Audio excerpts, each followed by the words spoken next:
من الشيطان الرجيم بسم الله الرحمن الرحيم والصلاة والسلام على رسول محمد سيد الأولين والآخرين مدد يا رسول الله يا سادة قال رسول الله صلى الله عليه وسلم إن الله حرم عليه صدقته على أهل بيته. Peygamber sallallahu aleyhi ve sellem buyuruyor ki Allah bana ve benim ev halkıma, ehli beytime sadakayı haram kılmıştır. Our beloved Prophet, peace and blessings be upon him, said, Allah has forbidden charity, sadaqah, for me and for my household, my Ahlul Bayt. Peygamber Efendimiz sadaka ona helal değildi. So, for our beloved Prophet, peace and blessings be upon him, charity, sadaqah, was not lawful. için kabul etmezdi Peygamber sadakayı. Therefore, our beloved Prophet, peace and blessings be upon him, would not accept charity, sadaqah. Hediye kabul ederdi. Sadaka olmazdı. Our beloved Prophet, peace and blessings be upon him, would accept gifts, but never charity. قال الرسول صلى الله عليه وسلم إن صدقة لا تنبغي لآل محمد إنما هي أوساخ الناس. Peygamber sallallahu aleyhi ve sellem buyuruyor yani zekattan almak Muhammed ailesine yakışmaz. Çünkü bunlar insanların kirleridir. Our beloved Prophet, peace and blessings be upon him, said, taking from zakat is not fitting for the family of Muhammad. This is because charity represents the impurities of people's wealth. Yani ehli beyt, Peygamber Efendimiz'in ehli beytine şeyine o zekat sadaka olmaz. Hediye ancak oluyor. That is to say, zakat and charity, sadaqah, are not permissible for the Ahlul Bayt of our beloved Prophet, peace and blessings be upon him. Only gifts are permissible for them. قال الرسول صلى الله عليه وسلم إن الصدقة لا تحل لنا وإن مولى القوم منهم. Peygamber sallallahu aleyhi ve sellem buyuruyor gene zekat malı bize caiz değildir. Our beloved Prophet, peace and blessings be upon him, said, zakat is not permissible for us. Kavmin azatlısı ise kendilerinden sayılır. And the freed slave of a people is considered to be one of them. Sen de bize sayılırsın Ebu Rafi. And you are also considered one of us, O Abu Rafi. Peygamber Efendimiz tabi o vakit Ehl-i Beyt orada yanında olan Peygamber Efendimiz ona da caiz değilmiş. So as zakat was not permissible to be to our beloved Prophet, peace and blessings be upon him, it was also not permissible for the freed man who was present with the Prophet's household at that time. قال الرسول صلى الله عليه وسلم إن آل محمد لا تحل لنا صدقة. Peygamber sallallahu aleyhi ve sellem buyuruyor ki biz Muhammed ailesine sadaka helal değildir. The Prophet, peace and blessings be upon him, said, sadaqah is not lawful for us, for the family of Muhammad. قال الرسول صلى الله عليه وسلم كخ إرم بها أما شرط أن لا تأكل أن لا نأكل الصدقة. Peygamber sallallahu aleyhi ve sellem diyor pis at onu demiş Peygamber sallallahu aleyhi ve sellem. Bizim sadakayı yemediğimizi bilmiyor musun?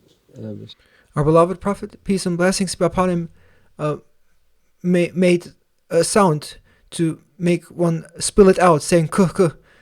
And the Prophet, peace and blessings be upon him, then said, it is dirty, throw it away. Do you not know that we do not eat from sadaqah? Galiba ailesine söyledi Peygamber sallallahu aleyhi ve sellem bunu alma diye. And it seems our beloved Prophet, peace and blessings be upon him, was speaking to a member of his family when making that sound and making them throw it away, telling them not to take from sadaqah. Onu at, biz sadaka yemeyiz diye Peygamber sallallahu aleyhi ve sellem. And thus our beloved Prophet, peace and blessings be upon him, instructed his family's household to not consume sadaqah. And when he observed that it was almost done, he said, throw it away, do not eat from sadaqah. قال الرسول صلى الله عليه وسلم اتق الله أبا الوليد لا تأتي يوم القيامة ببعير تحمله وله رعاء أو بقرة لها خوار أو شاة لها نواح. Peygamber sallallahu aleyhi ve sellem buyuruyor ki Allah'tan kork. Ey Ebu'l-Velid, zekat malını. The Prophet, peace and blessings be upon him, said, "Fear Allah, O Abu Walid. Do not embezzle the zakat." Hayanete alıp da kıyamet günü böğüren deve ya möleyen ineği veya meleyen koyunu boynunda taşıyarak huzura çıkma. Lest you appear on the day of judgment carrying a groaning camel, a mooing cow, or a bleating sheep around your neck because you misappropriated zakat. Yani bu zekat memurları ya zekatı saklayanlar kıyamet günü o bıraktıkları şeyleri deve bağırarak, inek bağırarak, boynunda asılı olarak gelme diyor. In other words, the Prophet, peace and blessings be upon him, is warning zakat collectors or those who withhold zakat not to arrive on the day of judgment with the things they withheld hanging around their necks, accompanied by the cries of camels and cows. Onlara dikkat et diyor Peygamber sallallahu aleyhi ve sellem. Resulullah sallallahu aleyhi ve sellem ardu musaddikikum buyuruyor ki zekat memurlarını razı edin. Yani zekat memuru o da zekattan hakkı vardır ama yani bir bölüm çok fazla değil. Onun zekattan hakkı var. Onu razı edin buyuruyor. The Prophet, peace and blessings be upon him, said, "Please the zakat collectors." This means that the one who collects zakat also has a right to a portion of the zakat. Though not a very large amount, he still has a right to it. So the Prophet, peace and blessings be upon him, commands us to keep them satisfied. Resulullah sallallahu aleyhi ve sellem inna ricale yetehavvaduna fi ma'illah bighayri hak felehumun nar yevmel kıyame. Peygamber sallallahu aleyhi ve sellem bazı adamlar hakları olmadığı halde Allah'ın Müslümanın iyilikleri doğrultusunda kullanması için tahsis ettiği malında tasarruf ederler. Yani Our beloved Prophet, peace and blessings be upon him, said, "Some men wrongfully dispose of the wealth that Allah Almighty has allocated to be used for the benefit of Muslims, even though they have no right to it." Bazı o tasarruf altında olanlar emanet olanlar onları kendi yerlerine kendi menfaatine tasarruf ederler diyor Peygamber sallallahu aleyhi ve sellem. That is to say, the Prophet, peace and blessings be upon him, is explaining that some people who are entrusted with this wealth and have the authority to manage it exploit it for their own personal gain. İşte onlar için kıyamet gününde ateş vardır. For such people, there will be fire. There will be the fire of hell on the day of judgment.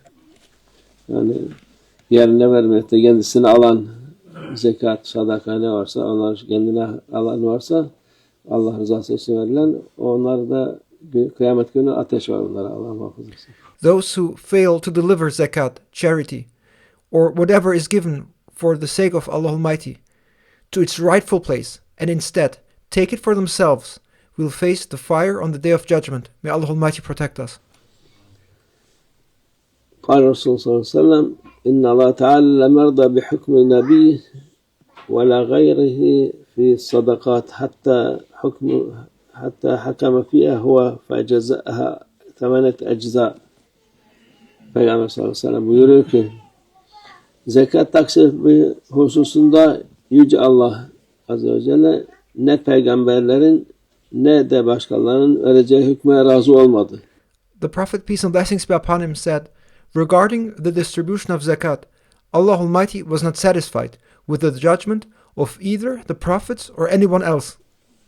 Yani Allah Azze ve Celle peygamberlere bile razı olmadı. In other words, Allah Almighty did not even leave the distribution of zakat, not even to the prophets.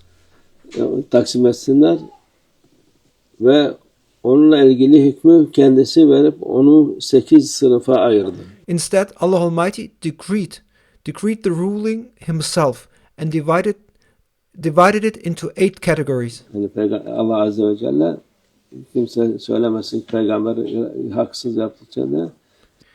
Allah Almighty himself divided zakat into eight categories, so that no one could claim the Prophet, peace be upon him, acted unjustly. Zekatı 8 cüze yaptı.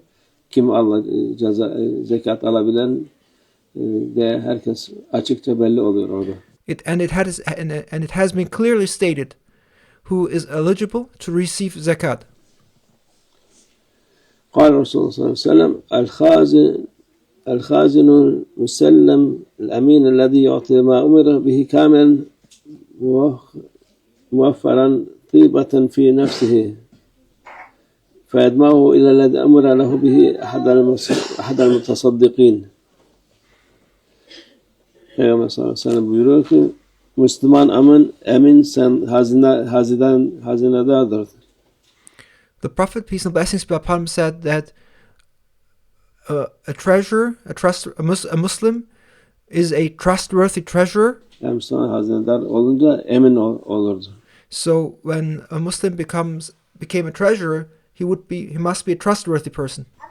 Verilmesi emredilen sadakayı gönül hoşluğuyla emredildiği kişiye eksiksiz ve tam olarak vermesi halinde sevap olarak sadaka veren kişi gibidir. And if the Muslim entrusted with the sadaqah is a trustworthy person, and if he willingly, completely, and flawlessly distributes the sadaqah he is commanded to give, he earns a reward equal to that of the person giving the sadaqah.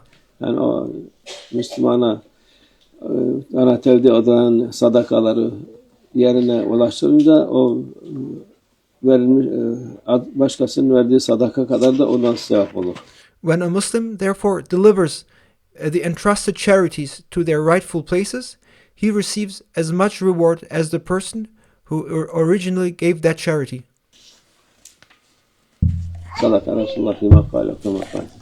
زيادة إلى شرف النبي صلى الله عليه وسلم وأصحابه الكرام وإلى أرواح جميع الأنبياء والمرسلين خدماء شرعين وإلى أرواح أئمة الأربعة وإلى أرواح مشايخنا في الطريقة النقشبندية عليه خاصة إمام طريقة وغوث الخليقة خواجة بهاء الدين محمد ويسير البخاري سيدنا عبد الخالق الرجواني مولانا شيخ شرف الدين داوساني مولانا شيخ الله فاز داوساني مولانا شيخ محمد ناظم عبد الحقاني وسائر ساداتهم الصديقين ومن حفاظتهم بجوار جهة الله تعالى. الفاتحة.